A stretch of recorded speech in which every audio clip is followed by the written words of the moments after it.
야담 이야기. 과부의 딸을 괴짝에 넣고 가는 중의 인과응보. 옛날 어떤 절에 중이 살았는데 이 중이 좀 의문스럽고 엉큼한 데가 있었던 모양이었습니다. 더러 마을에 내려가서 연불도 외고 동냥도 했는데 그 마을에 한 순진한 과부가 딸과 살고 있었습니다. 과부의 딸이 시집을 갈 때가 되었습니다. 그런데 그 처녀가 참 고왔던지 이중이 늘 마음에 두고 있었던 것입니다.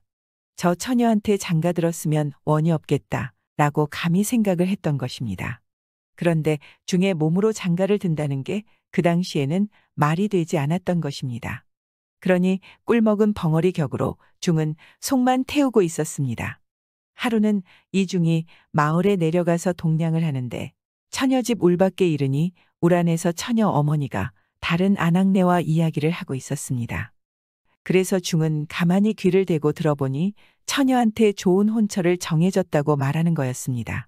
배나무집 총각이 청혼을 해왔는데 곧 허혼을 할 거라고 자랑을 하는 거였습니다.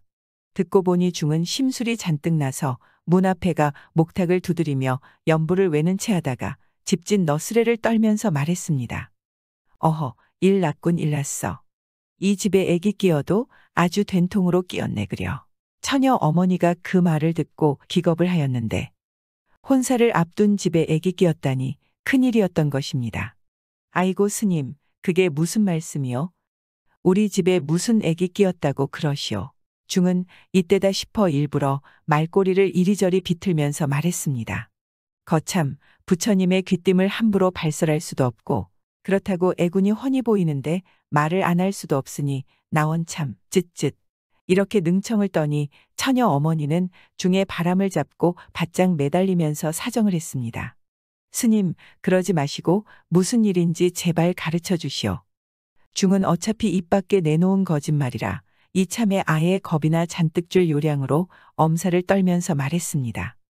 네, 이렇게 사정하니 말은 하겠소만 다른 사람에게는 절대 말하지 마시오 라며 말을 하는데 이 집 처녀가 올해 안으로 급사를 맞게 됐어. 시집을 가면 첫날 밤에 죽을 수도 있어. 더군다나 배나무집 근처에 얼씬했다가는 그 길이 황천길이요. 중이 이렇게 진지하게 말을 하니 처녀 어머니가 새파랗게 질려서 어떻게든 살릴 방도를 가르쳐 달라고 애걸복걸을 했습니다. 이쯤 되니 중도 마음이 달라지는 거였습니다. 처음에는 그저 심술이 나서 못 먹는 밥에 재나 뿌려볼 심산이었는데 살려달라고 매달리는 걸 보니 마음이 달라졌던 것입니다. 이왕 내친 김에 못 먹는 밥을 먹을 밥으로 만들어 볼까 이런 생각이 들었던 것입니다. 그래서 슬슬 눈치를 봐가면서 말을 하길 액을 면하는 길이 딱 한 가지 있긴 있소만 그게 뭔지 말씀이나 해보오. 중은 제 입으로 중에게 시집 오면 된다는 말을 하기가 거북했지만 그래도 처녀가 탐이 나서 에라 모르겠다 하고 말을 하였습니다. 중한테 시집 가면 목숨은 부지하겠어. 이 고래 동냥하러 다니는 중이라고는 자기밖에 없었습니다. 그러니 과부가 뭐라고요? 중도 장가를 간단 말이오 라고 이상하게 생각하며 중에게 말하니 중은 강한 어조로 따지듯이 말했습니다. 두 말 안 할 테니 싫으면 관두시오. 이래놓고 중은 헐헐 가버렸습니다. 하지만 순진한 과부는 그 말을 고지 곧대로 믿고 딸하고 고민을 하였습니다. 그 이튿날 중이 동냥하는 척하고 처녀 집에 가봤더니 아닌 게 아니라 처녀를 곱게 단장시켜가지고 중을 기다리고 있었던 것입니다. 과부는 중을 보고 한숨을 쉬며 아이를 살릴 길이 그 길뿐이라 하니 스님이 거두어 주시오. 라고 말하니 중은 깜짝 놀랐지만 침착하게 말을 하였습니다. 그렇게 부탁하신다면 할 수 없지요. 속으로는 좋아서 춤이라도 덩실덩실 추고 싶었고 웃음이 절로 나오는 걸 억지로 참느라고 미칠 지경이었습니다. 그렇게 중은 처녀를 데리고 가는데 중이 되어서 보란듯이 신행길을 차릴 수도 없고 그렇다고 새색시를 마을을 통해 갈 수가 없으니까 괴짝에 넣어서 짊어지고 갔습니다. 큰 괴짝을 짊어지고서 무거운 줄도 모르고 신바람이 나서 콧노래를 흥얼거리면서 마을을 지나갔습니다.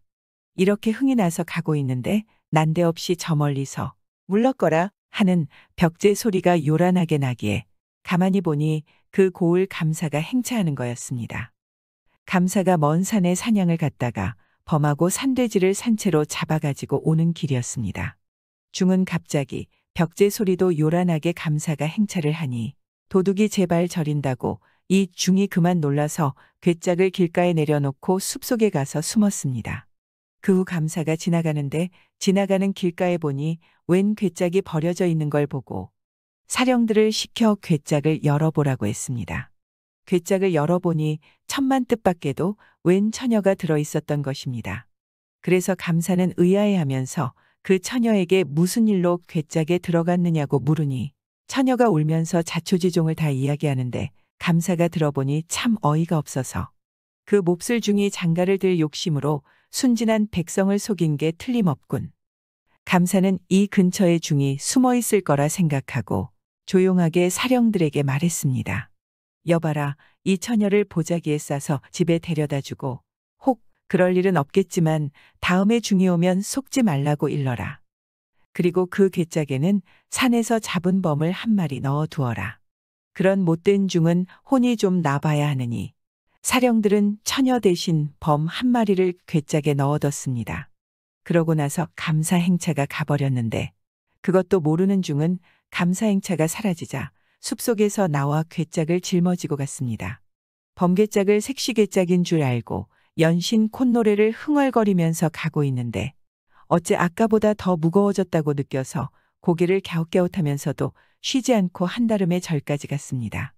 절에 가서 괴짝을 내려놓고 내각시 어서 나와 함께 밥을 먹세 하고 노래를 부르면서 괴짝을 탁 열었습니다. 그러니 괴짝에서 범이 나오는 거였습니다.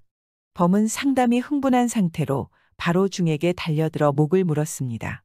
그 후 처녀는 배나무집 총각과 결혼해서 잘 살았다는 이야기입니다. 요즘 방송을 보면 이런 사람들이 많이 있죠. 남을 속여 자기 배를 채우려는 나쁜 사람들. 원인과 결과는 서로 물고 물린다는 뜻의 한자성어, 인과응보라는 사자성어가 있습니다. 과거 또는 전생의 선악, 인연에 따라서 뒷날 기룡화복의 가품을 받게 됨을 이르는 말이라고 합니다. 다시 말해 좋은 일에는 좋은 결과가 따르고 나쁜 일에는 나쁜 결과가 따른다는 이야기죠. 이런 놈들은 당장 본인은 괜찮아도 3대에 걸쳐 언젠가는 피눈물을 흘릴 것입니다. 과부와 머슴 같은 부자 그리고 호박씨. 옛날에 한 과부가 아들 하나를 데리고 주막을 차려놓고 가는 사람 오는 사람 재워주며 돈을 벌어먹고 살았습니다.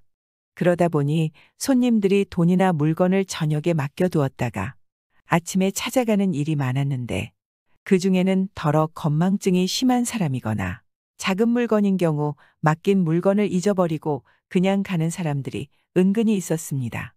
그러면 맡아둔 물건은 말 하나마나 주인 차지가 되는 거였습니다. 중이 연불보다 잿밥에 더 마음이 가듯이 한두 서너 번 이런 일이 생기니까 주막 주인인 과부는 은근히 그런 일이 자꾸 생기기를 바라게 됐습니다. 처음에는 남의 물건을 까닭 없이 재찾으려 하는 게 조금 캥기기도 하고 도로 찾으러 오면 어쩌나 하는 마음도 들었는데 날이 갈수록 공것 탐내는데 이골이 나서 그게 아무렇지도 않게 됐습니다. 행여 도로 찾으러 오는 사람이 있어도 딱 잡아떼고 안 돌려줄 만큼 뻔뻔스러워졌습니다. 하루는 웬 손님이 나귀를 타고 주막에 들었는데 이 손님이 묵직한 동괴를 턱 내놓으면서 주인장, 이 돈을 좀 맡아뒀다. 내일 떠날 때 돌려주오. 라고 동괴를 맡기는 거였습니다. 그리고 술과 안주를 잔뜩 시켜서 먹는데 등치가 산만해서 먹는 양이 어마어마했습니다. 거의 주막에서 하루 동안 8양을 먹었던 것입니다. 과부는 손님의 뒤치다꺼리를 다하고 방에 들어간 걸 확인한 후 동괴를 확인했는데 보아하니 1000양은 됨직했습니다. 그 돈이면 논 10마지기를 살 수가 있었고 몇 년 동안은 일을 안 하고도 살 수 있었습니다. 공것 바라는데 이골이 난 과부는 그걸 보고 탐이 안 날 수 없었습니다. 과부와 아들은 절로 침이 꿀꺽꿀꺽 넘어갔습니다. 손님이 저걸 잊어버리고 두고 가면 얼마나 좋을꼬. 돈 맡긴 걸 까맣게 잊어버리게 하는 수가 없을까? 못된 송아지 엉덩이에 뿔난다고 생각한다는 게 이런 국리뿐이었습니다. 그러다가 이 과부가 무슨 방도를 생각해냈는지 아들더러 어서 가서 호박씨를 넉넉히 구해오너라 하고 아들을 득달했습니다. 호박씨를 많이 까먹으면 뭐든 잘 잊어버린다는 말이 옛부터 전해 들어오던 것을 어디서 들어가지고 방도를 생각해낸다는 게 손님에게 호박씨를 많이 까 먹일 참이었던 것입니다. 아들은 과부한테 아닌 밤중에 홍두깨 격으로 호박씨는 왜 갑자기 구해오라는 거예요? 라고 말하니 아, 글쎄 구해오라면 구해오기나 해. 좋은 수가 있으니 잘만 하면 편하게 살 수가 있어. 라고 말하는 거였습니다. 아들이 할 일 없이 동네에 가서 이 집 저 집 돌아다니며 호박씨를 닷대나 구해왔습니다. 구해오니 그걸 가지고 손님 방에 들어가서 능청을 떠는데 손님, 심심한데 이거나 좀 드시오. 이 호박씨로 말씀드리면 우리 고을에만 나는 별종으로 보약 중에 보약이죠. 한닷대만 드시면 감기 한 번 안 걸리고 무병장수할 것입니다. 하고 아주 침이 마르게 말하니 손님은 아, 이거 참 고맙소 하면서 권하는 대로 호박씨를 조금 까먹다가 잠자리에 들려고 하니 주인은 어떻게 해서든지 호박씨를 더 많이 먹이려고 손님 곁에 앉아서 손이 부르트도록 호박씨를 까서 권했습니다. 그래서 그놈의 호박씨 닷대를 닦아 먹여놨습니다. 자, 이제 호박씨를 그리 많이 먹어봤으니 동계 맡긴 건 까맣게 잊어버렸겠지. 이렇게 생각하고 어서 날이 밝아 손님이 떠나기만을 기다렸습니다. 그런데 이튿날 아침이 되니까 손님이 일어나자마자 신들매를 고쳐 매고 주인을 부르더니 가야겠으니 어제 맡긴 동계를 돌려주오. 라고 말하는 거였습니다. 그러자 주인은 속으로 깜짝 놀라면서 아, 그걸 잊어버리라고 밤새 호박씨를 까먹였는데 말짱 헛일이 되고 말았던 것입니다. 과부는 온몸에 기운이 쑥 빠졌지만 할 수 없이 동계를 주어 보낼 수밖에 없었습니다. 손님을 보낸 후 한동안 마루에 턱 걸터 앉아 한숨만 쉬고 있는데 갑자기 아들이 얼굴이 벌개져서 과부한테 어머니 혹시 그 손님 반값은 내고 갔어요? 하는데 가만히 생각해 보니 그 손님이 반값을 안 내고 갔습니다. 반값뿐이면 다행이지만 그 많은 밥값에 술값까지 깡그리 잊어버리고 그냥 갔던 것입니다. 그러니 과부가 무릎을 탁 치면서 호박씨를 닷대나 까먹인 효험이 있긴 있었네. 말짱 잊고 가버렸네. 라고 쓴웃음을 지었습니다. 그러니까 이런 일을 두고 남자비가 제자비가 된 거였습니다. 세상엔 공짜는 없는 법입니다. 공짜로 얻어먹은 술과 밥은 언젠가 토해내게 돼 있습니다. 위 이야기의 경우 요행을 써가면서 공짜를 바라니 제 앞일은 보이지 않아 오히려 된통당한 당연한 결과라고 생각합니다. 과부의 아들이 옥황상제가 된 사연. 옛날 어느 산골에 남편 잃은 호러미가 아들 하나를 데리고 근근히 살아가고 있었습니다. 본디 넉넉지 못한 살림이었는데다가 남편마저 세상을 떠나고 나니 사는 형편이 말이 아니었습니다. 삭바느질과 날품팔이로 하루하루 그저 입에 풀칠이나 하면서 사는 게 고작이었던 것입니다. 그런데 하루는 이 마을에 참 용하다는 풍수쟁이가 왔습니다.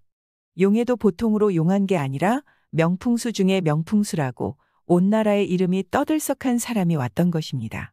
풍수쟁이라는 게 본래 방방곡곡 돌아다니면서 집터니 묘터니 좋은 자리 찾는 사람이었는데 이 사람도 마을 여기저기를 돌아다니면서 명당을 찾다가 이 모자가 사는 집에 떡 와보더니 무릎을 치고 감탄을 하며 야, 이 집터야말로 명당 중에 명당이로구나 라고 말하니 주인 호러미가 그 소리를 듣고 어이가 없어서 아이고 지관님 그런 말씀 마세요.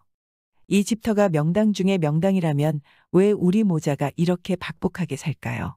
라고 하니 풍수쟁이가 하는 말이 이 집터가 정승판서의 만석군이 날 자리인데 집을 앉히는 방향이 틀어져서 복이 들어오다 도로 나간다고 그러는 거였습니다. 그러면서 이 집을 헐고 새 집을 짓되 동남으로 돌아앉혀 지으시오. 그러면 10년 안에 정승판서에다 만석군이 날 거요. 라고 말을 했습니다. 그런데도 호러미는 그 말에 귀를 주지도 않고 남편 잃고 아들 하나 데리고 사는 호러미가 무슨 복에 정승판서에다 만석군까지 바라겠어요. 두 식구 입에 거미줄이나 안 치면 호강인 줄 알고 살아야지요. 하고 혀를 차며 말하였습니다. 그런데 마침 그때 이 마을에서 제일 가는 부자 양반이 옆을 지나다가 그 말을 들었습니다. 부자가 들어보니 저 가난뱅이가 사는 집터가 정승 판서의 만석군이 날 명당 중에 명당이라고 말하는 것을 듣고 그만 슬그머니 욕심이 동했던지 저 집터만 차지하면 지금보다 몇백 배 더 부자가 될 것 같고 높은 벼슬도 할 것 같아서 며칠 뜸을 들이다가 가난뱅이 호러미를 찾아가서 슬슬 구슬렸습니다. 내 돈을 후하게 쳐줄 터이니 이 집을 나한테 팔게나. 내가 뭐 다 찌그러져 가는 이 집이 탐이 나서 그러는 게 아니라 자네 모자가 어렵게 사는 것이 딱해서 그런다네. 그래도 호러미는 선뜻 말을 안 듣고 생원님 말씀은 고맙지만 이 집은 조상 대대로 살아온 집이라 팔 수 없습니다. 라고 말하였습니다. 부자 양반은 그 뒤로도 몇 차례 더 구슬려 보았지만 호러미는 절대 팔 수 없다는 말만 하는 거였습니다. 그래서 부자가 어떻게 하면 저 집을 손에 넣을까 밤낮으로 끙끙 앓다가 참 희한한 꾀를 냈습니다.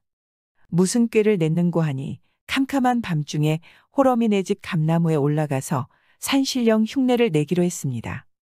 목소리를 산신령처럼 꾸며가지고 이사를 가라고 호통을 치면 제 아무리 박창호라도 말을 듣겠지 싶어서 말입니다. 이 부자가 그날 밤이 이슥하기를 기다려 호러미네 집에 살금살금 들어갔습니다. 들어가서 마당가에 있는 감나무에 기어 올라간 후 목소리를 가다듬고 호령하기를 듣거라. 나는 이 마을을 지키는 산신령이다. 너희가 살고 있는 이 집은 운이 다했으니 어서 팔아넘기고 딴 데 가서 살도록 해라. 만약 내 말을 듣지 않으면 큰 화를 입으리라. 하고 그럴듯하게 꾸며댔습니다. 주인 호러미가 들어보니 이것 참 야단났다고 생각했습니다. 아닌 밤중에 난데없는 산신령님이 나타나서 집을 팔고 딴 데로 가라고 그러니 기가 막힐 노릇이었던 것입니다. 그래서 걱정이 늘어졌는데 그 다음 날 밤에 또 산신령이 찾아와서 호령을 하는 거였습니다. 어서 집을 내놓고 딴 데로 가라고 일렀거늘 왜 말을 듣지 않는고? 기어이 너희 모자가 황천길로 가고 싶은 게냐? 부자는 이참에 아주 겁을 주어서 고분고분 말을 듣게 만들겠다고 그러는 거였습니다.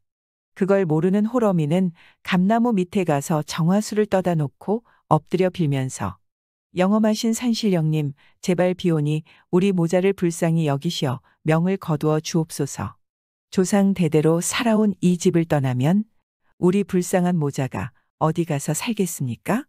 저 어린 것이 글 공부를 마칠 때까지만이라도 굽어 살펴 주옵소서. 이러고 참 애간장이 타게 비는데 그걸 이 집 어린 아들이 숨어서 봤습니다. 아들이 보니 저희 어머니가 정화수를 떠다 놓고 뭐라 하면서 빌고 방에 들어가는 거였습니다. 그래서 이상하다 생각하고 지켜서서 감나무를 쳐다보고 있으니 감나무에서 시커먼 것이 훌쩍 내려오더니 어디론가 가는 거였습니다. 그래서 가만히 뒤를 밟았는데 그랬더니 시커먼 것이 부자 양반네 집으로 썩 들어가는 거였습니다. 자세히 보니 그 부자 양반이었던 것입니다. 오라, 저 영감탱이가 우리 집을 빼앗으려는 수작이로군. 그렇다면 나도 생각이 있지. 라고 생각하며 집에 돌아왔습니다. 그 이튿날 부자는 오늘로 아주 뿌리를 뽑겠다고 단단히 각오하고 일찌감치 감나무에 올라가 숨어 있다가 밤이 이슥해지자 집을 향해 벼락같이 호통을 쳤습니다. 너희가 감히 산신령의 말을 어기려는 게냐? 왜 아직도 집을 내놓지 않느냐? 내 오늘은 옥황상제의 명을 받들고 왔으니 지금 당장 보따리를 싸지 않으면 요절을 내리라. 그래 놓고 이만하면 겁을 먹었겠지 하고 있는데 갑자기 머리 위에서 하늘이 찢어지는 소리가 나는 거였습니다. 네 이놈, 내가 언제 너한테 그런 명을 내렸느냐? 집터를 빼앗으려는 흑심을 품고 가난한 모자를 괴롭히다니. 그러고도 내가 진정 산신령이란 말이냐?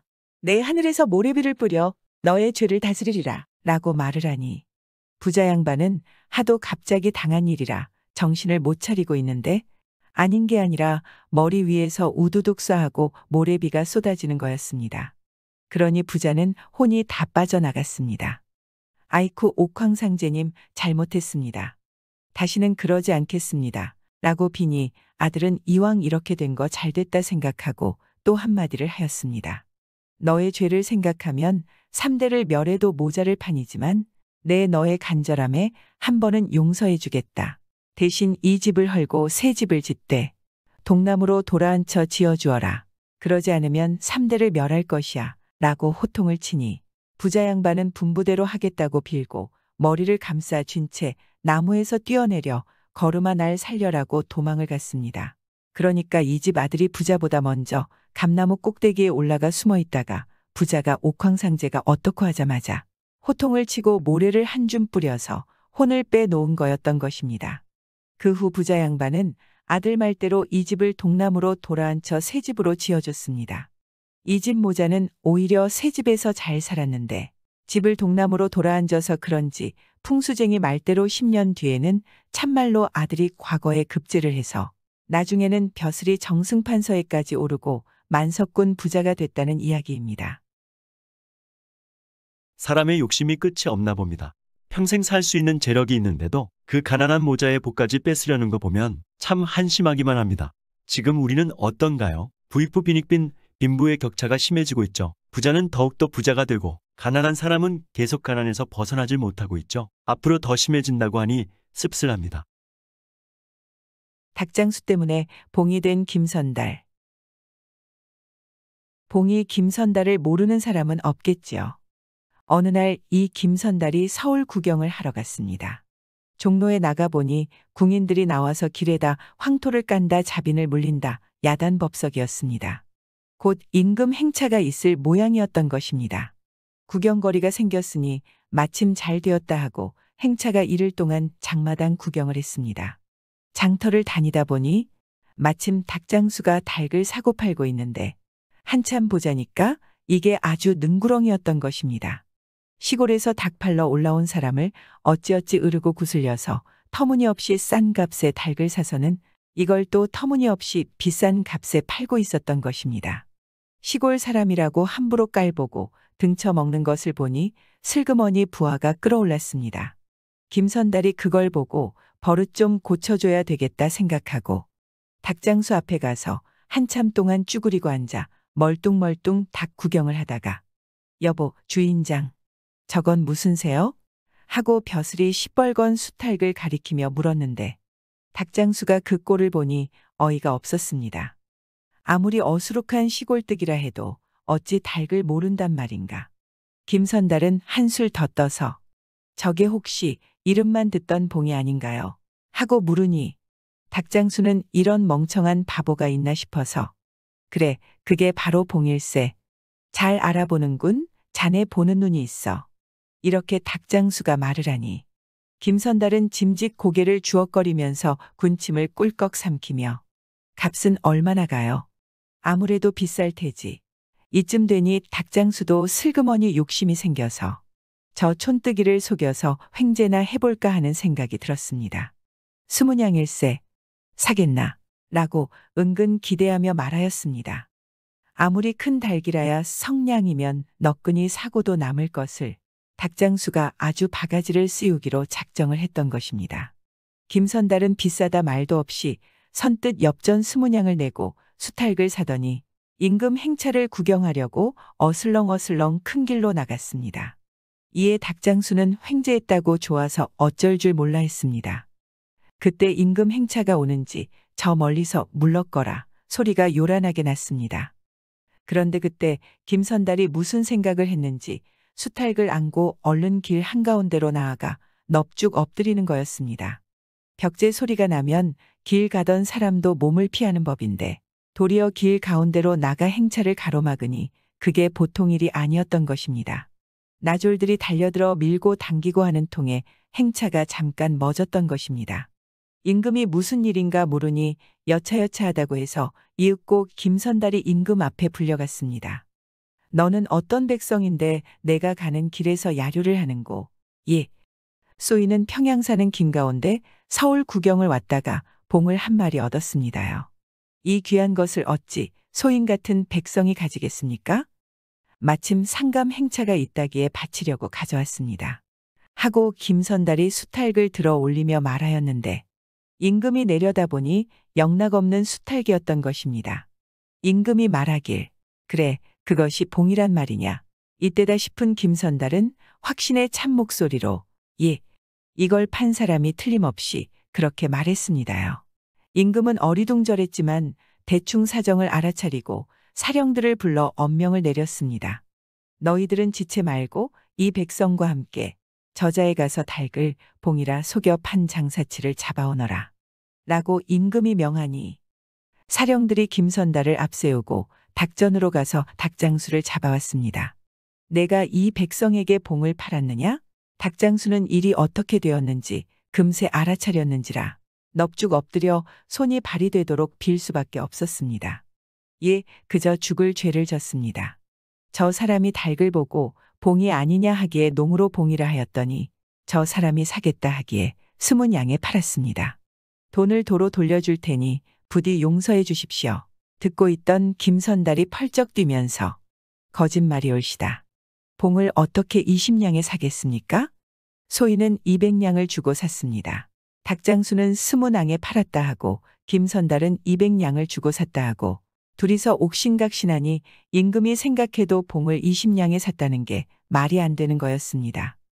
닭장수는 처음부터 닭을 봉이라 속여 팔았고 김선달은 그 말에 속아 샀으니 누군들 닭장수 말을 믿으려 하지 않았습니다. 저놈이 얘까지 와서도 거짓말을 하는구나. 어서 200냥을 이설량한 백성에게 돌려주고 다시는 속임수를 쓰지 말거라. 임금의 명령이 추상 같으니 어쩔 수가 없었습니다. 닭장수는 시골뜨기를 속여 횡재하려다가 도리어 망하게 됐다는 이야기입니다. 이 사건이 널리 알려져서 이때부터 봉이 김선달이라는 말이 나왔다는 이야기입니다. 꿀장수를 머슴 부리듯이 속인 부자 양반. 옛날에 강원도 시골 사람이 꿀농사를 지었는데 그 당시 꿀이 많이 나와 꿀을 많이 받았습니다. 이 꿀을 팔기는 팔아야겠는데 강원도는 꿀이 흔한 곳이라 값이 녹록하지 못하여서 이걸 서울에 내다 팔아야겠다 하고 큰 단지에 꿀을 가득 넣어서 짊어지고 서울로 가져갔습니다. 서울에 가서 꿀을 팔려고 보니 이걸 어디서 어떻게 팔아야 하는지 알 수가 없었습니다. 난생 처음 올라온 서울이라 시전이 어딘지 난전이 어딘지 도무지 알 방법이 없었습니다. 그래서 에라 모르겠다. 아무 데서나 팔면 되지 생각하고 아무 길에서나 주저앉아서 꿀단지를 내놓고 꿀 삽쇼, 꿀 삽쇼 하고 외치고 있었습니다. 마침 그곳을 지나던 서울 부자가 보니 어수룩한 시골 사람이 인적도 드문 곳에서 꿀단지를 내놓고 앉아서 꿀 사라고 외치고 있는 걸 보고 이 부자 양반은 저걸 속여서 헐값에 사야겠다. 이렇게 못된 마음을 먹고는 여보쇼, 당신 큰일 날 짓을 하는군. 요새 나라에서 꿀을 못 팔게 하는 것도 모르고 그러시오. 이렇게 겁을 줬습니다. 강원도 사람은 서울 물정을 하나도 모르니까 그 말을 고지 들었습니다. 그래서 이걸 어쩌나 하고 있는데 부자 양반이 걱정스런 표정으로 그 꿀을 가지고 다니다가는 경을 칠 테니 어서 내게 파시오. 나라에서 말리는 것이라 돈을 줄 수는 없지만 멀리서 온 것 같으니 노자나 하게 단량을 주겠어. 라고 부자 양반이 말하니 강원도 사람이 그 말에 속아서 단량에 가져온 꿀 한 단지를 부자에게 팔았습니다. 그러고 나서 이왕 온 김에 서울 구경이나 하고 가려고 여기저기 돌아다니다 보니 난전에 꿀 파는 사람이 한둘이 아니더란 말입니다. 그래서 이 강원도 사람이 아니 나라에서 꿀을 못 팔게 한다는데 그렇게 내놓고 팔아도 괜찮소. 하자 꿀장수는 어이가 없다는 듯이 강원도 사람을 쳐다보며 누가 그런 헛소리를 한답디까? 꿀을 못 팔기는 왜 못 팔아요?